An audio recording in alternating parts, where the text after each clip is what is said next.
You're watching Barnstable in Focus with Town Manager Mark Ells. I'm Sarah Beal Fletcher, and today we're going to talk about the budget.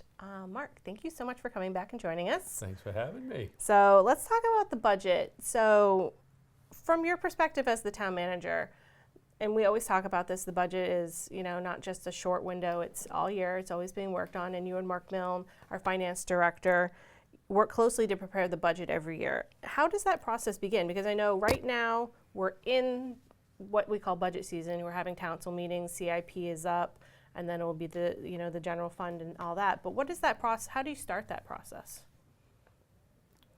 That's a really good question. Started. It never ends. I know. Sarah. That's the thing. It never ends. We're but constantly. You end one, and then you start looking towards the next one immediately. We are constantly in the budget process. Mm-hmm. They overlap, and given that we look at things in at a very comprehensive strategic level, long term, that's always going, never stops.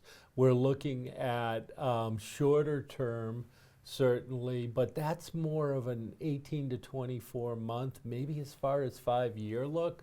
That never stops. And then you have the budget cycle that's really laid out under the charter for when we have to have things in, and once we submit them, how long we have. Mm-hmm. And unlike federal and state governments, we have to have a balanced budget, and mm-hmm. we can't borrow money for operations. So it's critical that we have both revenue. Our budget just isn't expense, it is both revenue and expense, and our revenues have to equal the expenses that we're going to incur.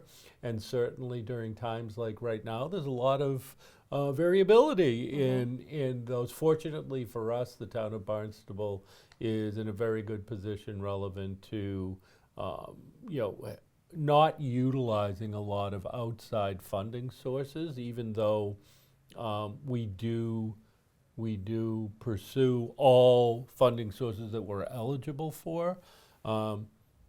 I just came out of an RTA meeting where 50% of their budget's from the federal government. Gone.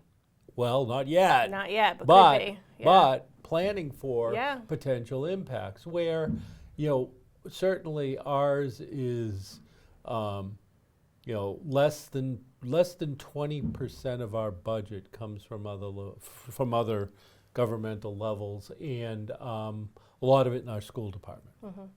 So on the municipal side, it's much less. So I don't know that I answered your question. How do we start? We start looking at the town council strategic plan, and we make sure that what we have in our budgets that have been previously approved, and what do I mean by that? I mean on the expense side, programs and services.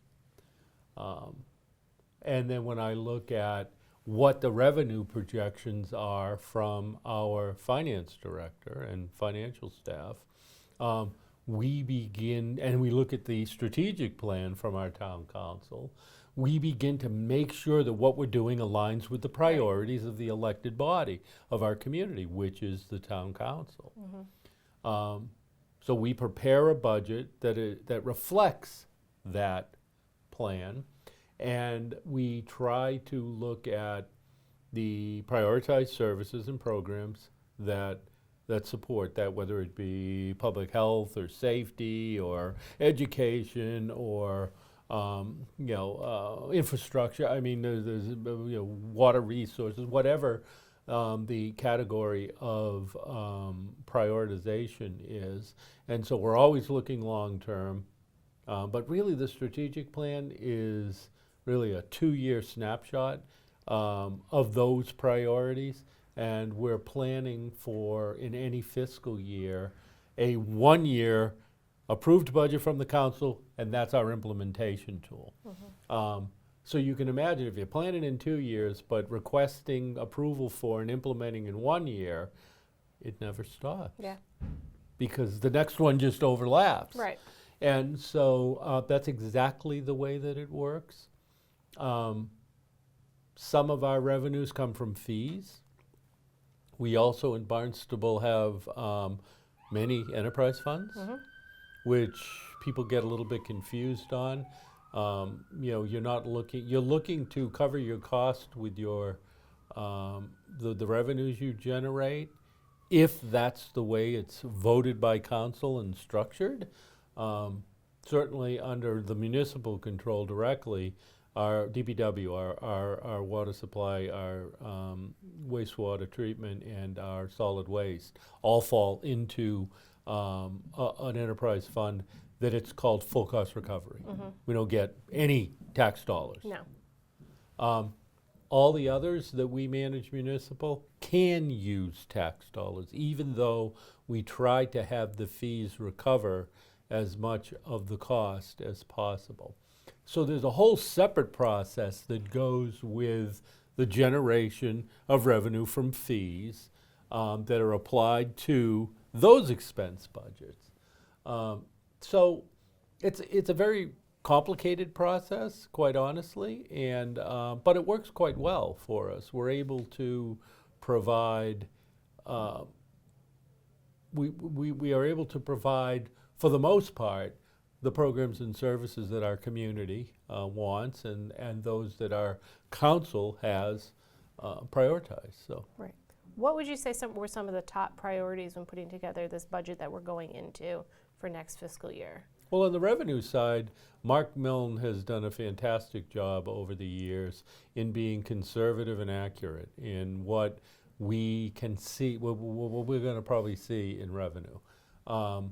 That is one side of the ledger, so to speak. And so the consistency of that and accuracy has allowed us on the expense side to certainly be able to put in place expense budgets, and the 3 categories of expense budget are personnel, and then general expenses, operating expenses, and then what they call operating capital. So it's smaller amounts of things like vehicles might fall into that category, as opposed to building a road, which isn't any of those. It's a whole separate budget, which we do, and it parallels what I'm talking about. I'm really talking operating budgets here. On the capital side, we have that running in parallel with the operating budget. That's every year too. And we're looking in the same time frame increments, everything out to a 20-year, 5-year, 2-year, 1 year. And a little bit different though, because we do secure many outside funding sources, federal, state, and other, to do capital projects. So we're looking very closely at our capital program and how what's going on right now may impact it. So what's prioritized? Things you'd expect, really. It all focuses around quality of life in Barnstable. We're looking at infrastructure. We're looking at protection of our resources, all resources. Water resources being certainly a priority, but all resources. Public health and safety, education.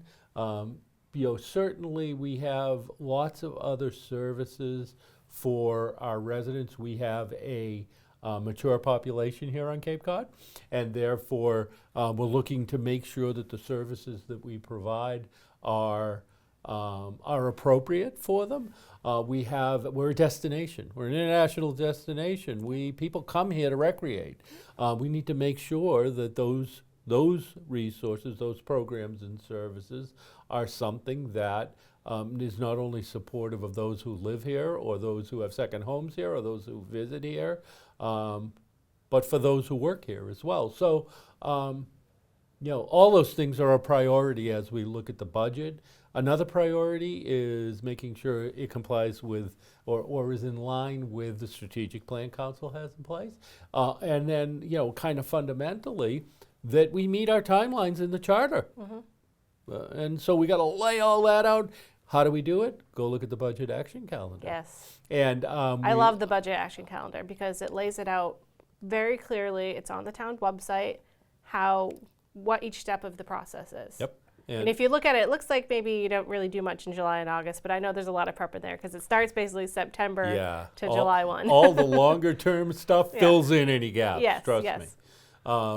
So that's what's prioritized. I mean, looking at debt service as we go forward, there's a lot of discussion right now about, certainly the comprehensive wastewater management plan, which is looking at how we're going to remove nitrogen. Primary focus. Look, from us, it's our urine that is the primary source of nitrogen on Cape Cod, and sewering is a big part of that. There's other discussions about innovative on-site systems, right. But really, because those are on private property and individual, it's not something that at that level we think of in a capital way, though certainly supporting the science behind it is something we would look to from a service standpoint. We're constantly, now we're listening to the schools as they have aging facilities, and we're trying to understand where they might go in the near future to be able to provide facilities for education that they can maintain, that provide the level of service and that really meet the need of the population that they're serving. So that's all under review, as well as everything else we do. I mean, we have 2 coastlines. We have marinas and beaches and cemeteries, and we have the 4th largest roadway behind Boston, Springfield, and Worcester in the Commonwealth of Massachusetts. And people don't think that. They think about a little village, you know what I mean? No. We have a huge, we have a huge infrastructure in Barnstable. Certainly existing water, wastewater, with the concerns about looking at resiliency and climate change to better understand where our assets exist, both municipal and private, how we will manage the municipal and help those private to be able to sustain what might occur as we move into the future. Some of it's nature, some of it's us, but the better we understand the science, the better we can try to model and predict how this might impact what we're going to do in the future. So I always say Barnstable's a complicated place. It is. It is. Yeah. It is. So you've touched on this a little bit already, but how is the town preparing for some of this economic uncertainty that we're seeing in the United States right now? Because I know there's a lot of people that are concerned about where things are going. Or is the town doing anything to kind of prepare for that or just plan for? Obviously it's a priority. It was, if you listen to my recent update to council and the prior one, I begin to talk about looking carefully at our capital program that we proposed, because certainly the marketplace has changed. Cost estimates are, we don't know that they're underestimated yet because we don't even have any bids in under the scenario that's occurring. We will begin to get those. We're going to go forward with most of the capital program with the cautionary note that we don't know where steel prices are going to come in. Right. We don't even have bids yet on it. And so we watch this very carefully. We always have. And there have been changes in the marketplace. Before one year, I forget which year it was, we saw, for vertical construction, we saw it go up over 25% within months. Right. And, it never really comes completely back down. So that gets built into, we're doing our normal, cost projecting. It goes up on an average 4, maybe a little over 4% a year for projects. But in some years, it could be a lot more. Right now, we don't know, so we're going to watch it carefully. Fortunately, we have a form of government that allows us to be very adaptable. So that was one of the strengths of going to a town council, town manager form of government. Yeah. If you only have one shot a year or maybe two, Right. that's more difficult than twice a month. And we have a well-educated council that are engaged in what we do, and we have professional staff managing it. So that's how you combat being able to be adaptable Right. to change. Yeah, and this is, think about it. Think about what happened when COVID hit. Oh, yeah. And we adapted quite well and quickly, and we managed that. Yeah, And so, I think it's helpful for the residents to know that, we're not doing things in a bubble. We are paying attention to the outer forces and knowing that we might have to make those changes as they come and we up. try not to react. Right. We try to respond. And in doing that, you use your intellect, not your emotion. So you back up and you use the people that we have and the different access that we have to information, and you look at your plan and you modify. And fortunately for us, we have a form of government here that we can do that. Yeah. Yeah. How would you, tell the residents and people that live in the town of Barnstable how they can better understand and get involved in the budgeting process? Because I think maybe people don't understand it fully. I think this is a good precursor to kind of opening up people's eyes to all that it entails. But what other steps would you recommend people take if they want to learn more? Well, to the degree that you have time and interest, certainly there's information on our website. We do this sort of thing, but we also talk about it regularly. So tune into Town Council and listen. Watch our workshops. Reach out to us through many means. If you don't have the Barnstable app on your phone, put it on there.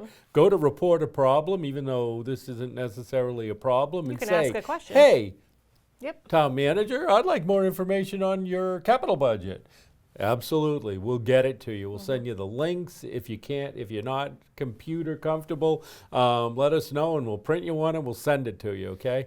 To the degree, if you even want to get more engaged, we have committees that focus specifically, a committee, our Comprehensive Financial Advisory Committee, I think there's 2 seats open right now, where you can directly participate in reviewing what's coming forward and giving your input toward it, and staying current, hands-on current with what we're going to bring forward to Town Council.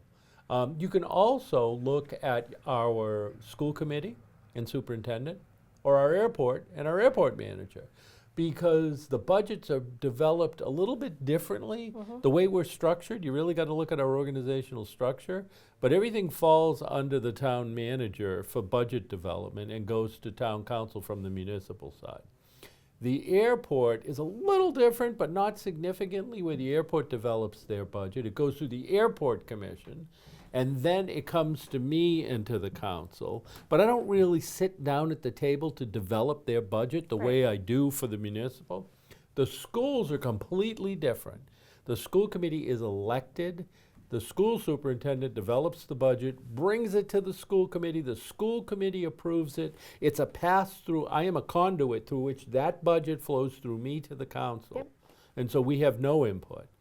The council approves all 3. Right. So they can certainly ask any questions, but by the time, especially the school department brings it to council, where the council has liaisons to schools and airport, there really shouldn't be any surprises there. Yeah. And the comment, the optimal way would be the comment would occur, at least with the liaison, back to the committee, with respective committee, so that when you get to council, it's a viable budget to be proposed. So that's it. That's the how process. it works in a nutshell. Yeah.